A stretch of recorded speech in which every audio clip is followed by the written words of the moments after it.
क्यूरियोटेनमेंट channel में आपका हार्दिक स्वागत अभिनंदन है। धर्म एवं संस्कृति श्रृंखला के तहत बात करने जा रहा हूँ महान भक्त देवर्षि नारद जी की। प्रगायत स्ववर्यानि तीर्थपाद प्रिय श्रवा आहुत इव मे शीघ्रम दर्शनम याति चेतसि। श्रीमद् भागवत महापुराण में यह वर्णित है, अर्थात स्वयं देवर्षि नारद जी ने अपनी स्थिति के विषय में कहा है कि जब मैं उन परम पावन चरण उदार श्रवा प्रभु के गुणों का गान करने लगता हूँ, तब वे प्रभु अविलंब मेरे चित्त में बुलाए हुए की भांति तुरंत प्रकट हो जाते हैं। श्री नारद जी नित्य परिव्राजक, उनका काम ही है कि अपनी वीणा की मनोहर झंकार के साथ भगवान के गुणों का गान करते हुए सदा पर्यटन करना। वे कीर्तन के परमाचार्य हैं, भागवत धर्म के प्रधान 12 आचार्यों में से एक हैं और भक्ति सूत्र के निर्माता भी हैं। साथ ही उन्होंने प्रतिज्ञा भी की है कि संपूर्ण पृथ्वी पर घर घर एवं जन जन में भक्ति की स्थापना करें। वे निरंतर भक्ति के प्रचार में ही लगे रहते हैं। पूर्व कल्प में नारद जी बड़हन नामक गंधर्व थे। बड़े ही सुंदर थे शरीर से और अपने रूप का गर्व भी था। एक बार भगवान ब्रह्मा के यहाँ सभी गंधर्व किन्नर आदि भगवान का गुण कीर्तन करने के लिए एकत्रित हुए। उस समूह में उपवरहण स्त्रियों को साथ लेकर गए। जहां भगवान में चित्त लगाकर उन मंगलमय के गुणगान से अपने और दूसरों को भी पवित्र करना चाहिए था, वहां कोई स्त्रियों को लेकर श्रृंगार के भाव से जाए और कामियों की भांति चटक मटक करे, यह बहुत बड़ा अपराध है। श्री ब्रह्मा जी ने उपवरहण का यह प्रमाद देखकर उन्हें शूद्र योनि में जन्म लेने का शाप दे दिया। महापुरुषों का क्रोध भी जीव के कल्याण के लिए ही होता है। श्री ब्रह्मा जी ने गंधर्व उपवरहण पर कृपा करके ही यह शाप दिया था। उस शाप के फल से वे सदाचारी, संयमी, वेदवादी, ब्राह्मणों की सेवा करने वाली शूद्रा दासी के पुत्र हुए। भगवान ब्रह्मा की कृपा से बचपन से ही उनमें धीरता, गंभीरता, सरलता, समता, शील आदि सद्गुण आ गए। उस दासी के और कोई नहीं रह गया था, अतः वह अपने एकमात्र पुत्र से बहुत ही स्नेह करती थी। जब बालक की अवस्था 5 वर्ष के लगभग थी, तब कुछ योगी संतों ने वर्षा ऋतु में एक जगह चातुर्मास किया। बालक की माता उन साधुओं की सेवा में लगी रहती थी, वहीं वे भी उनकी सेवा करते थे। स्वयं नारद जी ने भगवान व्यास से कहा है, व्यास जी, उस समय यद्यपि मैं बहुत ही छोटा था, फिर भी मुझ में चंचलता किंचित मात्र नहीं थी। मैं जितेंद्रिय था। दूसरे सब खेल छोड़कर साधुओं के आज्ञा अनुसार उनकी सेवा में लगा रहता था। वे संत भी मुझे भोला भाला शिशु जानकर मुझ पर बड़ी कृपा करते रहते थे। मैं शुद्र बालक था और उन ब्राह्मण संतों की अनुमति से ही उनके बर्तनों में लगा हुआ अन्न दिन में एक बार खा लिया करता था। इससे मेरे हृदय का सब कल्मश दूर हो गया और मैं निर्मल हो गया, मेरा चित्त शुद्ध हो गया। संत जो परस्पर भगवान की चर्चा करते रहते थे, उसे सुनने में मेरी रुचि हो गई। चातुर्मास करके जब वे साधुगण जाने लगे, तब उस दासी के बालक की दीनता, नम्रता आदि देखकर उस पर उन्होंने बड़ी कृपा की। बालक को उन्होंने भगवान के स्वरूप का ध्यान तथा नाम के जप का उपदेश दिया। साधुओं के चले जाने के कुछ समय पश्चात वह शूद्रा दासी रात को अंधेरे में अपने स्वामी ब्राह्मण देवता की गाय दूह रही थी कि उसे पैर में सर्प ने काट लिया। सर्प के काटने से उसकी मृत्यु हो गई। नारद जी ने माता की मृत्यु को भी भगवान की कृपा ही समझा। स्नेहवश माता उन्हें कहीं जाने नहीं देती थी। माता का वात्सल्य भी एक बंधन ही था जिसे भक्त वत्सल प्रभु ने दूर कर दिया। 5 वर्ष की अवस्था थी, न देश का पता था और न ही काल का। नारद जी दया में विश्वंभर के भरोसे ठीक उत्तर की ओर वन के मार्ग से चल पड़े और बढ़ते गए। बहुत दूर जाकर जब वे थक गए तब एक सरोवर का जल पीकर उसके ही किनारे पीपल के नीचे बैठकर साधुओं ने जैसा बताया था वैसे ही भगवान का वे ध्यान करने लगे। ध्यान करते समय एक क्षण के लिए सहसा हृदय में भगवान प्रकट हो गए। नारद जी आनंद मग्न हो गए, परंतु वह दिव्य झांकी तो विद्युत की भांति आई और चली गई। इसके कारण वे अत्यंत व्याकुल हो बार बार उसी झांकी को पाने का प्रयत्न करने लगे। बालक को बहुत ही व्याकुल होते देख आकाशवाणी ने आश्वासन देते हुए बतलाया, इस जन्म में तुम मुझे देख नहीं सकते हो। जिनका चित्त पूर्णतः निर्मल नहीं है वे मेरे दर्शन के अधिकारी नहीं हैं। यह एक झांकी मैंने तुम्हें कृपा करके इसलिए दिखलाई थी कि इसके दर्शन से तुम्हारा चित्त मुझ में लग जाए। नारद जी ने वहां भूमि में मस्तक रखकर दया में प्रभु के प्रति प्रणाम किया और वे भगवान का गुणगान गाते हुए पृथ्वी पर घूमने लगे। समय आने पर उनका वह शरीर छूट गया और कल्प में उनका फिर जन्म नहीं हुआ। कल्पांत में वे ब्रह्मा जी में प्रविष्ट हो गए और सृष्टि के प्रारंभ में ब्रह्मा जी के मन से प्रकट हुए। वे भगवान के मन के अवतार हैं। दया में भक्त वत्सल प्रभु जो कुछ करना चाहते हैं देवर्षि के द्वारा वैसी ही चेष्टा होती है। प्रहलाद जी जब माता के गर्भ में थे तभी गर्भस्थ बालक को लक्ष्य करके देवर्षि ने उन दैत्य सम्राज्ञी को उपदेश किया था। देवर्षि की कृपा से प्रहलाद जी को वह उपदेश भूला नहीं। उसी ज्ञान के कारण प्रहलाद जी में इतना दृढ़ भगवत विश्वास हुआ। इसी प्रकार ध्रुव जब सौतेली माता के वचनों से रूठकर वन में तप करने जा रहे थे तब मार्ग में उन्हें नारद जी ही मिले। नारद जी ने ही ध्रुव को मंत्र देकर उपासना की पद्धति बतलाई। प्रजापति दक्ष के हर्यश्व नामक 10 सहस्र पुत्र पिता की आज्ञा से सृष्टि विस्तार के लिए तप कर रहे थे। देवर्षि ने देखा कि ये शुद्ध हृदय बालक तो भगवत प्राप्ति के अधिकारी हैं, अतः उन्हें उपदेश देकर नारद जी ने सबको विरक्त बना दिया। दक्ष इस समाचार से बहुत दुखी हुए। उन्होंने दूसरी बार 1 सहस्र पुत्र उत्पन्न किए। ये शबलाश्व नामक दक्ष पुत्र भी तप में लगे और इन्हें भी कृपा करके देवर्षि ने भगवान मार्ग पर अग्रसर कर दिया। प्रजापति दक्ष को जब यह समाचार मिला तब वे अत्यंत क्रोधित हुए। उन्होंने देवर्षि को शाप दिया कि तुम 2 घड़ी से अधिक कहीं ठहर नहीं सकोगे। श्री नारद जी ने शाप को सहज स्वीकार कर लिया। उन्हें इसमें तनिक भी क्षोभ नहीं हुआ, क्योंकि वे तो इसे अपने आराध्य प्रभु की इच्छा समझकर संतुष्ट हो रहे। देवर्षि नारद जी वेदांत, योग, ज्योतिष, वैद्य, संगीत, शास्त्रादि अनेक विद्याओं के आचार्य हैं और भक्ति के तो वे मुख्याचार्य ही हैं।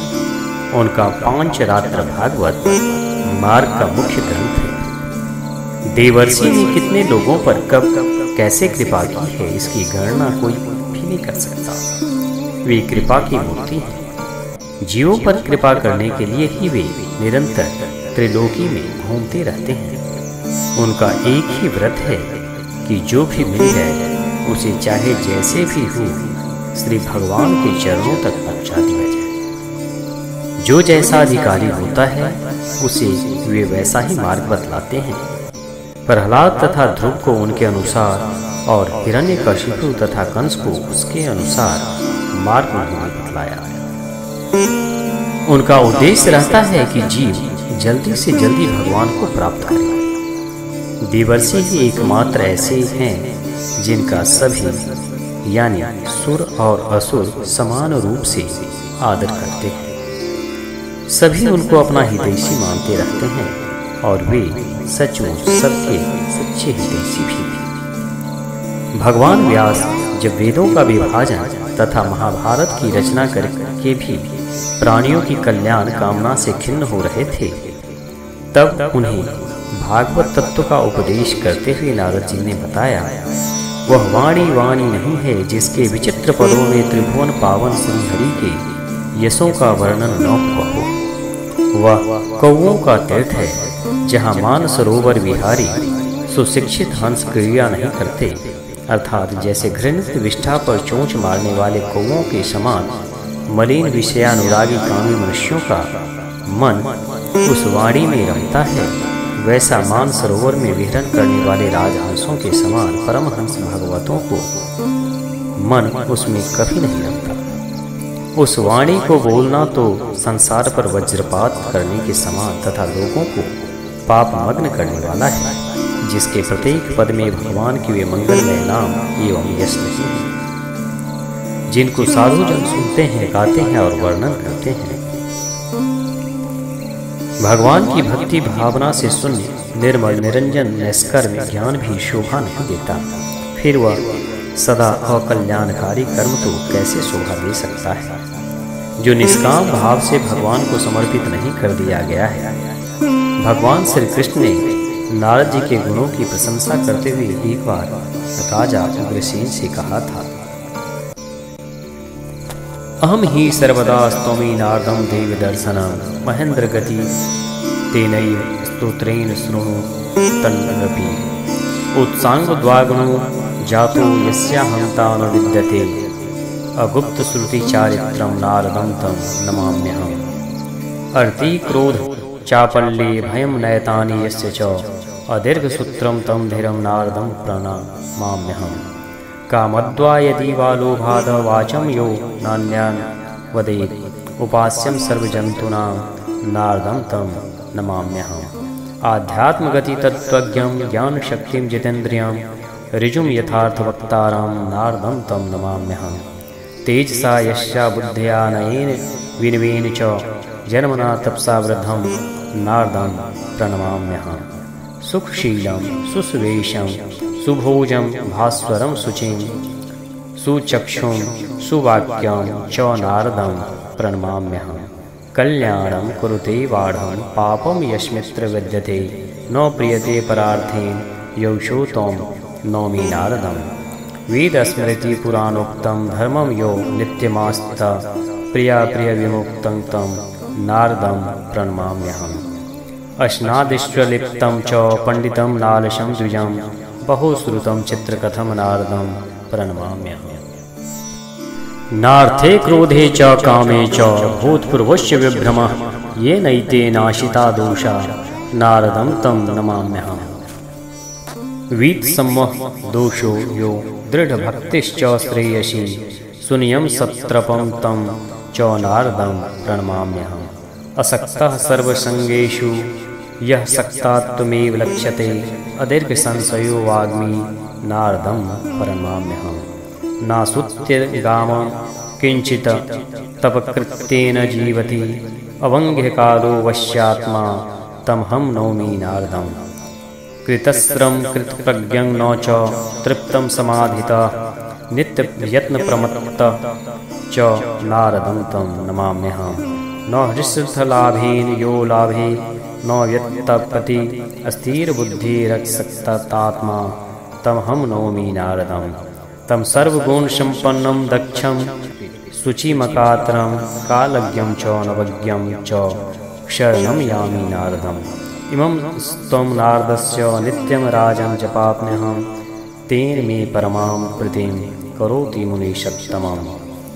अन्योऽपि यः शुचिर्भूत्वा नित्यमेतां स्ते जपेत् अचिरातस्य देवर्षि प्रसादं कुरुते परमम्। एतान् गुणत्रादर्श्य स्तोत्रमर्कण्य पार्थिव जप नित्यं त्वं पुण्यं प्रतस्ते भविता मुनि। स्कंद पुराण में यह वर्णित है। अर्थात श्री कृष्ण जी कहते हैं, मैं देवराज इंद्र द्वारा किए गए स्तोत्र से दिव्य दृष्टि संपन्न श्री नारद जी की सदा स्तुति करता हूँ। वह स्तोत्र श्रवण कीजिए जो ब्रह्मा जी की गोद से प्रकट हुए हैं, जिनके मन में अहंकार नहीं है, जिनका शास्त्र ज्ञान और चरित्र किसी से छिपा नहीं है। उन देवर्षि नारद को मैं नमस्कार करता हूँ, जिनमें उद्वेग, क्रोध, चपलता और भय का सर्वथा अभाव है, जो धीर होते हुए भी दीर्घ सूत्री नहीं हैं। उन नारद जी को मैं प्रणाम करता हूँ, जो कामना अथवा लोभवश झूठी बात मुंह से नहीं निकालते और समस्त प्राणी जिनकी उपासना करते हैं। उन नारद जी को मैं नमस्कार करता हूँ, जो आध्यात्म गति के तत्व को जानने वाले, ज्ञान शक्ति संपन्न तथा जितेंद्रिय हैं, जिनमें सरलता भरी है तथा जो यथार्थ बात कहने वाले हैं। उन नारद जी को मैं प्रणाम करता हूँ, जो तेज, यश, बुद्धि, नय, विनय, जन्म तथा तपस्या सभी दृष्टियों से बड़े हुए हैं। उन नारद जी को मैं नमस्कार करता हूँ, जिनका स्वभाव सुखमय, वेश सुंदर और भोजन उत्तम है, जो प्रकाशमान, पवित्र, शुभ दृष्टि संपन्न तथा सुंदर वचन बोलने वाले हैं। उन नारद जी को मैं प्रणाम करता हूँ, जो उत्साह पूर्वक सबका कल्याण करते हैं, जिनमें पाप का लेश भी नहीं है तथा जो परोपकार करने से कभी नहीं अघाते हैं। उन नारद जी को मैं नमस्कार करता हूँ, जो सदा वेद, स्मृति और पुराणों में बताए हुए धर्म का आश्रय लेते हैं तथा प्रिय और अप्रिय से रहित हैं। उन नारद जी को मैं प्रणाम करता हूँ, जो खान पान आदि भोगों में कभी लिप्त नहीं होते, जो पंडित, आलस्य रहित तथा बहुश्रुत ब्राह्मण हैं, जिनके मुख से अद्भुत बातें, विचित्र कथाएं सुनने को मिलती हैं। उन नारद जी को मैं प्रणाम करता हूँ, जिन्हें अर्थ के लोभ, काम अथवा क्रोध के कारण भी पहले कभी भ्रम नहीं हुआ है, जिन्होंने काम, क्रोध और लोभ तीनों दोषों का नाश कर दिया है। उन नारद जी को मैं प्रणाम करता हूँ, जिनके अंतःकरण से सम्मोह रूप दोष दूर हो गया है, जो कल्याणमय भगवान और भागवत धर्म में दृढ़ भक्ति रखते हैं, जिनकी नीति बहुत उत्तम है तथा जो संकोची स्वभाव के हैं। उन नारद जी को मैं प्रणाम करता हूँ, जो समस्त संगों से अनासक्त हैं तथापि सब में आसक्त हुए से दिखाई देते हैं, जिनके मन में किसी संशय के लिए स्थान नहीं है, जो बड़े अच्छे वक्ता हैं। उन नारद जी को मैं नमस्कार करता हूँ, जो किसी भी शास्त्र में दोष दृष्टि नहीं करते, तपस्या का अनुष्ठान ही जिनका जीवन है, जिनका समय कभी भगवत चिंतन के बिना व्यर्थ नहीं जाता और जो अपने मन को सदा वश में रखते हैं। उन श्री नारद जी को मैं प्रणाम करता हूँ, जिन्होंने तप के लिए श्रम किया है, जिनकी बुद्धि पवित्र एवं वश में है, जो समाधि से कभी तृप्त नहीं होते, अपने प्रयत्न में सदा सावधान रहने वाले। उन नारद जी को मैं नमस्कार करता हूँ, जो अर्थ लाभ होने से हर्ष नहीं मानते और लाभ न होने पर मन में क्लेश का अनुभव नहीं करते, जिनकी बुद्धि अस्थिर तथा आत्मा अनासक्त है। उन नारद जी को मैं नमस्कार करता हूँ, जो सर्वगुण संपन्न, दक्ष, पवित्र, कातरता रहित, कालज्ञ और नितिज्ञ हैं। उन देवर्षि नारद को मैं भजता हूँ। नारद जी के स्तोत्र का मैं नित्य जप करता हूँ, इससे वे मुनिश्रेष्ठ मुझ पर अधिक प्रेम रखते हैं। दूसरा कोई भी यदि पवित्र होकर प्रतिदिन इस स्तुति का पाठ करता है, तो देवर्षि नारद बहुत शीघ्र उस पर अपना अतिशय कृपा प्रसाद प्रकट करते हैं। हे राजा, आप भी नारद जी के इन गुणों को सुनकर प्रतिदिन इस पवित्र स्तोत्र का जप करें, इससे वे मुनि आप पर बहुत प्रसन्न होंगे। देवर्षि नारद जी का स्तवन करके भगवान कई रहस्यों को खोलते हैं, जैसे भक्तों में कैसे आदर्श गुण होने चाहिए। भक्तों के गुणों का स्मरण करने से मनुष्य उनका प्रतिभाजन होता है और उसमें भी वे गुण आते हैं। भक्त के गुण स्मरण से अंतःकरण पवित्र होता है, भक्त की इतनी महिमा है कि स्वयं भगवान भी उसकी स्तुति भक्ति करते हैं और भक्त की स्मृति तथा गुण चर्चा से जगत का मंगल होता है, क्योंकि भक्तों के गुणों को धारण करने से ही जगत के मंगलों का नाश तथा मंगलों की प्राप्ति होती है। गुणों का धारण स्मरण कथा चर्चा के बिना होता ही नहीं। ऐसे परम पुण्य जीवन देवर्षि के चरणों में हमारे अनंत प्रणाम, अनंत प्रणाम, अनंत प्रणाम। प्रेम से बोलिए देवर्षि नारद जी की जय। हे भक्तजनों, अगर आपको ये वीडियो अच्छी लगी हो, ये जानकारी अच्छी लगी हो, तो YouTube चैनल क्यूरियोटेनमेंट को अवश्य सब्सक्राइब करें, जिससे कि आपको लगातार इस तरह की जानकारी मिलती रहे।